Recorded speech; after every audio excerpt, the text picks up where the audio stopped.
Nabi sallallahu alaihi wasallam berpesan, la tahasadu. Janganlah kalian itu saling menghasut, saling mendengki, saling iri. Maka itu bukanlah ajaran Nabi Muhammad sallallahu alaihi wasallam. Kalau orang dapat nikmat, maka bersyukurlah dengan nikmat yang dapat oleh orang lain itu. Kalau kita senang dengan nikmat yang didapat oleh orang lain, maka hati kita akan lapang dan kita akan tambah saling menyayangi. Ya Rasulullah, salamun alaik, ya rafi'a syani wa daraji. Ya Rasulullah, salamun alaik, ya rafi'a syani wa daraji. Kita ini wajib untuk menyadari bahwasanya seluruh kita umat manusia ini pada hakikatnya bersaudara. Karena kita berasal daripada bapak yang sama dan ibu yang sama, yaitu daripada Nabi Adam alaihissalam dan ibunda Siti Hawa. Maka siapapun di antara kita itu bersaudara. Ada namanya ikhwah basyariah. Ada namanya persaudaraan sesama manusia. Jadi kita dengan orang lain, walaupun kita tidak satu agama, walaupun kita tidak satu negara, asalkan dia manusia, itu saudara kita, yaitu saudara sesama manusia. Nah, ikhwah basyariah namanya. Ada juga ikhwah wataniyah, yaitu persaudaraan sebangsa satu tanah air. Wah, ini TNI, Pak TNI yang paham ini. Jadi walaupun dia orang non muslim, tetapi dia selagi dia itu orang Indonesia, berarti kita itu adalah saudara sebangsa satu tanah air. Maka NKRI itu dilambangkan dengan Bhinneka Tunggal Ika. Walaupun berbeda, ada orang Batak, ada orang Jawa, ada orang Padang, ada orang Medan, ada orang Palembang, ada orang Jambi, orang Melayu, maka walaupun dia berbeda-beda, maka dia tetap satu di dalam pandangan Pancasila dan Undang-Undang Dasar 45. Ada juga yang lebih spesifik, yaitu ikhwah Islamiyah, yaitu persaudaraan kita di antara orang muslim. Yang jelasnya Nabi Muhammad sallallahu alaihi wasallam telah berpesan, la tahasadu. Janganlah kalian itu saling menghasut, saling mendengki, saling iri. Maka itu bukanlah ajaran Nabi Muhammad sallallahu alaihi wasallam. Kalau orang dapat nikmat, maka bersyukurlah dengan nikmat yang dapat oleh orang lain itu. Kalau kita senang dengan nikmat yang didapat oleh orang lain, maka hati kita akan lapang dan kita akan tambah saling menyayangi.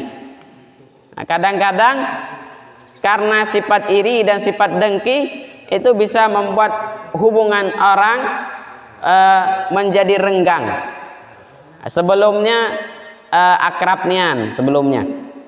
Tiba-tiba kanti beli mobil baru, mulailah tidak senang dengan kanti. Ada pula, Pak Ustadz, kepala aku sakitnya Pak Ustadz. Ngapa? Ada minum obat. Pil lah banyak aku minum Pak Ustadz. Ngapa sakit kepala?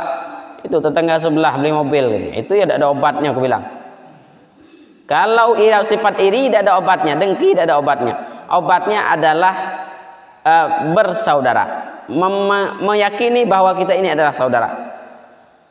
Lagian kalau kita iri dengan orang, itu untungnya nggak ada.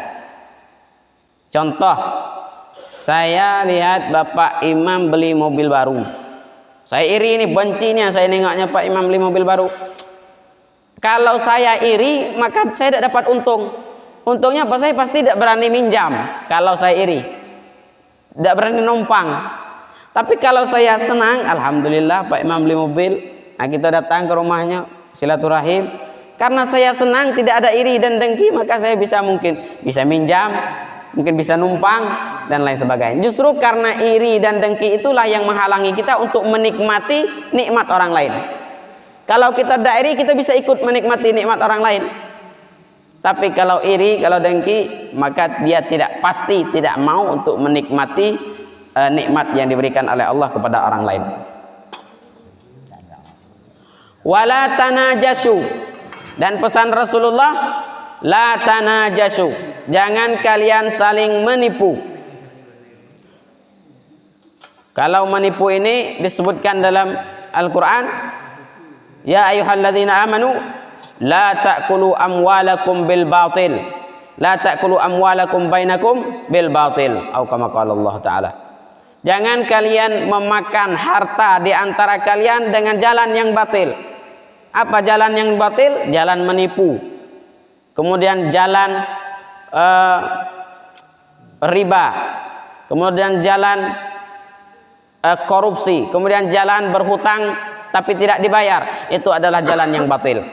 Kalau kita ingin mengambil harta orang lain tapi cari jalan yang tidak batil, yaitu dengan cara berjual beli, kalau ada untungnya berarti dapat kita, itu sah di dalam Islam.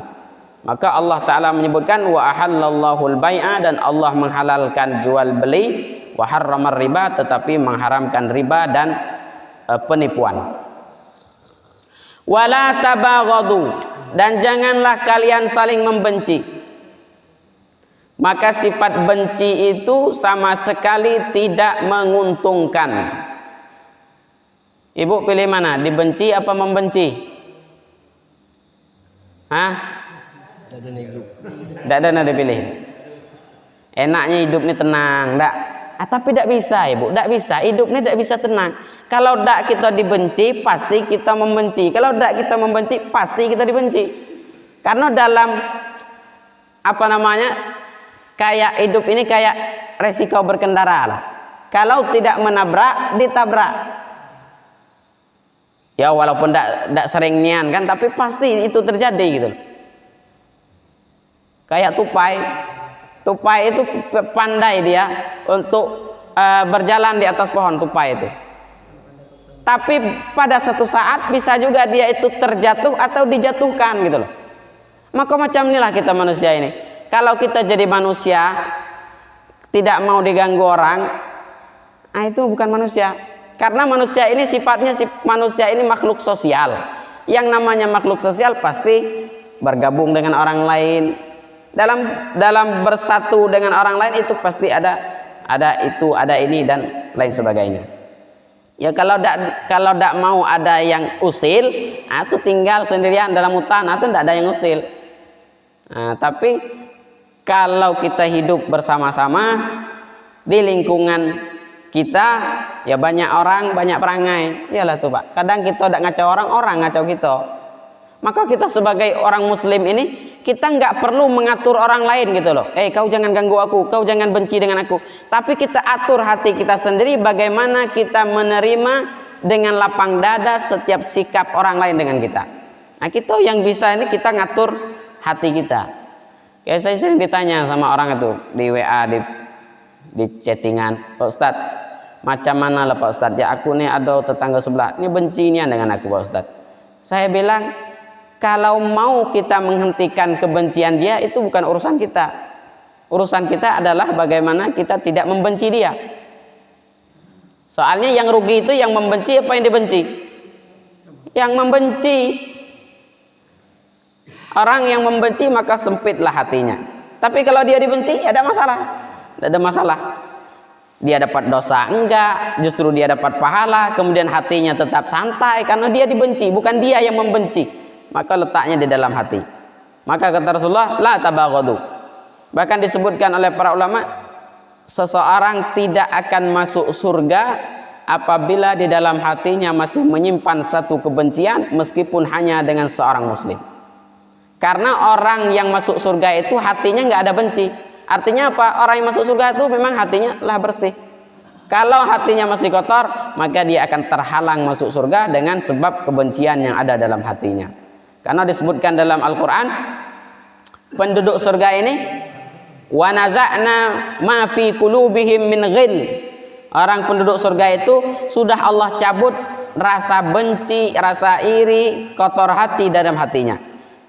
Maka kalau masih ada yang kotor itu, maka ia akan menjadi penghalang masuk surga. Nah, maka daripada itu, mari kita menyadari bahwa kita ini adalah sebagai hamba Allah Ta'ala yang bersaudara. Tidak ada untungnya kita untuk saling membenci. Wala tadabaru, jangan saling membelakangi. Artinya apa? Jangan pernah kita itu enggak sesuai, apa nama bahasanya tuh? Ambek-ambekan gitu, apa tuh? Pokoknya enggak cocok lah. Selama 3 hari enggak mak bertanya. Kalau udah nengok orang tuh, dia maling muka tuh. Itu la tadabaru. Kalau udah nengoknya itu pastinya macam nih. Itu membalikkan punggung, itu saling membelakangi, itu namanya yang dilarang oleh Rasulullah SAW. Barang siapa yang tidak saling tegur sapa selama 3 hari karena masalah, karena bentrok, karena enggak senang, nah, maka itu hati-hati, kata Rasulullah SAW. Nah, jadi kalau nak ribut tuh cukup waktunya 3 hari, jangan sampai lebih dari 3 hari. Kalau nak marah tuh marahlah sampai 3 hari. Kalau lebih 3 hari, maka itu berbahaya, imannya berbahaya. La tadabaru, jangan kalian saling membelakangi. Kalau ada masalah, bicarakan baik-baik di depan. Nah, jangan kita ngomongnya di belakang. Kalau ngomong di belakang itu bukan menyelesaikan masalah, tapi tambah masalah. Ayo, enak terus terang baik ngomong nih. Kalau kurang senang, datang, apa masalahnya? Selesaikan baik-baik. Daripada tiba di situ ngomong di situ, tiba di sini ngomong sini, akhirnya masalah itu menjadi rahasia umum. Nah, itu yang tidak. Kalau masalah sudah jadi rahasia umum, dia rahasia tapi lah umum, itu kacau tuh. Nak ngomong tidak enak karena ini rahasia, tapi tidak diomong orang lah tahu juga, kacau. Maka hiduplah dengan damai, tanpa hati yang bersih, tanpa ada benci. Wala bai'i ba'dakum ala bai'i ba'din. Nah, itu ajaran Rasulullah SAW bagi pedagang, jangan membeli barang yang sudah dibeli oleh orang lain, walaupun dengan harga yang lebih rendah daripada yang akan kita beli. Itu supaya tidak terjadi bentrok di antara kita. Kalau kita lah jual barang dengan orang, barang itu belum diambilnya, dengan harga yang lebih rendah, kemudian ditawar dengan harga yang lebih tinggi, maka tetap saja yang berhak mendapatkan barang tersebut adalah yang membeli pertama kali. Ada orang jual sapi, datang pembeli pertama, harganya 12 juta. Saya ambil sapi ini 12 juta, ya besok saya jemput, duit saya transfer. Nah, datang lagi orang, jual sapi ini, oh sudah saya jual.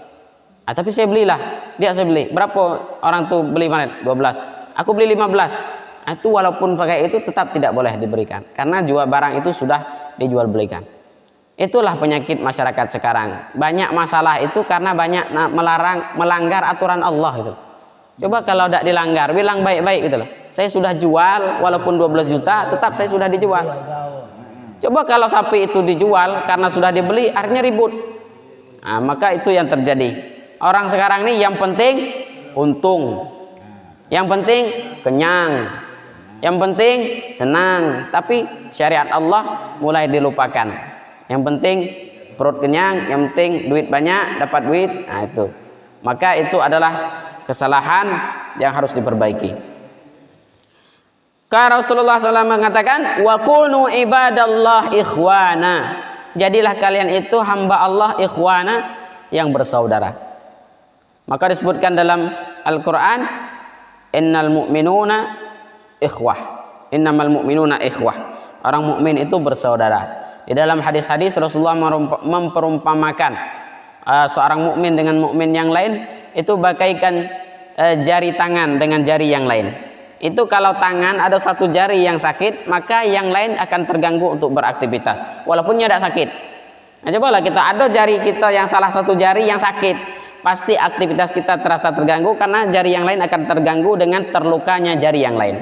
Di dalam hadis yang lain disebutkan Rasulullah mengatakan al-mu'min 'alal mu'min, orang mukmin dengan orang mukmin yang lain itu bagaikan bangunan. Bangunan ini dia bersatu, itu yang pertama. Yang kedua, dia saling menguatkan. Dinding itu dengan dinding ini dia saling melengkapi walaupun dia berjarak jauh, itulah. Itulah orang mukmin. Dia saling menguatkan, bukan saling meruntuhkan. Adanya atap ini bisa berdiri karena ada tiang. Tiang ini bisa berdiri karena ada pondasi. Kalau tidak ada pondasi maka tiang tidak bakal berdiri. Kalau nggak ada tiang, bagaimana mau bikin atap? Ya kayak gitulah kita ini sebagai orang mukmin. Kunu ibadallah ikhwana. Menyadari itu. Tapi ada juga orang nih yang keras hati. Pokoknya Pak Ustadz, aku lebih bencinya dengan dia tuh. Sampai mati aku tak maafkan dia. Apalah untungnya coba? Apa untungnya kita membenci sampai mati gitu lah. Sampai aku mati aku bencinya dengan Pak Ustadz. Sampai tunggu ku lah mati ya harus ku benci lagi karena memangnya tidak sadar lagi kan. Selaginya sadar walaupun di ruang ICU atap benci aja. Kenapa bisa seperti itu? Nah, itulah tadi karena tidak mengontrol keadaan hati. Maka bersihkan hati supaya kita ini bisa hidup tenang. Orang yang tenang itu hatinya yang bersih. Kalau hati kotor maka hidup tidak tenang. Kalau tidak tenang maka tidak bakal bahagia. Al-muslimu akhul muslim. Seorang muslim dengan muslim yang lain yaitu bersaudara. Bagaimana kita lahir dari perut ibu yang sama? Begitulah perumpamaan kita ini dengan muslim yang lain. La yazlimu, jangan kalian saling menzalimi. Wala yahdhulu, jangan saling menelantarkan. Wala yakdzibu, jangan saling berbohong. Wala yahkiruh, jangan merendahkan orang lain. Nah, hidup nih yang bermasalah nih Pak, ketika kita merasa lebih baik daripada orang lain. Disitulah letak tadi takabur, orang yang sombong merasa lebih baik daripada orang lain. Makanya ajaran para ulama, kalau kamu melihat orang yang lebih tua, maka yakinlah dia lebih baik daripada kamu, karena umurnya banyak, amalnya pasti lebih banyak daripada kamu. Pak Imam dengan saya ini jauh, beliau lah hidup beberapa tahun, beberapa kali sholat jamaah, beliau beberapa kali banyak sedekah, beda dengan saya belum ada apa-apa amal saya. Ketika kamu berjumpa dengan orang yang lebih muda daripada kamu, anggaplah dia lebih baik daripada kamu, karena pasti dosanya lebih sedikit, umurnya pendek, dia baru-baru hidup. Nah, saya dengan orang yang lebih kecil, melihat anak kecil ini lebih mulia daripada saya karena dosanya sedikit, umurnya baru beberapa tahun. Sedangkan saya umur hidup 60 tahun, berapa banyak dosa yang sudah saya lakukan. Begitulah. Dan bahkan bertemu dengan anjing sekalipun, anjing lebih baik daripada saya, karena anjing kalau dia mati dia jadi tanah, nggak ada tanggung jawab. Sedangkan kalau saya mati, saya bertanggung jawab atas perbuatan saya di hadapan Allah Ta'ala. Siapa yang lebih mulia? Kalau anjing mati jadi tanah, kita mati masuk neraka, siapa yang lebih mulia? Lebih mulia anjing. Maka dengan anjing pun sekalipun kita tidak boleh merasa lebih mulia gitu loh. Apalagi dengan orang-orang saudara kita yang non muslim, bisa saja mereka masuk Islam. Orang non muslim yang masuk Islam, dia seperti bayi yang baru lahir daripada perut ibunya. Bersih dia, tanpa dosa. Dosa yang telah lalu diampuni oleh Allah Ta'ala. Kita umur 60, berapa banyak dosa? Oke lah 60 dikurang 15. Karena akil balik kan, nah, masih ada beberapa puluh tahun, maka masih banyak yang perlu kita pertimbangkan. Ketika kita merasa lebih baik dari orang lain, nah disitulah setan bermain. Ketika kita merasa lebih baik daripada orang lain, maka setan akan membujuk kita supaya kita merendahkan orang lain. Saya ini lebih baik daripada dia. Nah, baru sampai situ setan akan menggoda, kamu harus menghina dia. Saya ini lebih baik, dia tuh ponian lah, nah, mulai macam itu. Nah, akhirnya seperti itu. Jadi terjadilah kebencian-kebencian itu ya. Nah, at-taqwa hahuna wa yushiru ila sadrihi thalatha marrah. Maka Rasulullah mengatakan takwa itu di sini. Beliau menunjukkan 3 kali. Takwa itu di sini, dalam hati. Jangan merasa diri kita paling bertakwa. Maka disebutkan la tajassasu. Jangan kalian itu saling mencari kesalahan orang lain, karena takwa ini dalam dada, Allah yang tahu. Jangan kadang-kadang kita merasa sok paling bertakwa, padahal orang yang kita remehkan mungkin dia lebih takut kepada Allah dibandingkan kita. Siapa yang tahu isi hati orang? Kadang ada orang hidupnya sederhana, rumahnya ngontrak, dia ngojek, tapi dia takut dengan Allah Ta'ala. Kalau ada datang azan, dia masuk ke masjid, jamaah dia. Tapi ada pula orang kerjanya bagus, kerja di kantor agama pula, tapi orang sembahyang dia merokok di kantor. Siapa yang lebih mulia? Lebih mulia siapa? Lebih mulia orang yang paling takut kepada Allah Ta'ala. Maka kita itu nilai orang itu jangan di luarnya, baik. Tapi nilailah diri orang itu dengan menganggap mereka lebih mulia daripada kita. Maka daripada itu, bihasbi mri'in minasyarr. Nah, orang itu paling bertakwa itu ditengok dari bagaimana dia menyakiti orang lain. Kalau orang ngaku takwa tapi dia masih nyakiti orang lain, maka takwanya belum ada apa-apanya. Karena orang yang takut kepada Allah tidak mungkin menyakiti orang lain. Orang yang takut kepada Allah tidak mungkin dia benci dengan orang lain. Karena itu adalah aturan Allah Ta'ala. Rawahu Muslim, hadis ini diriwayatkan oleh Imam Muslim.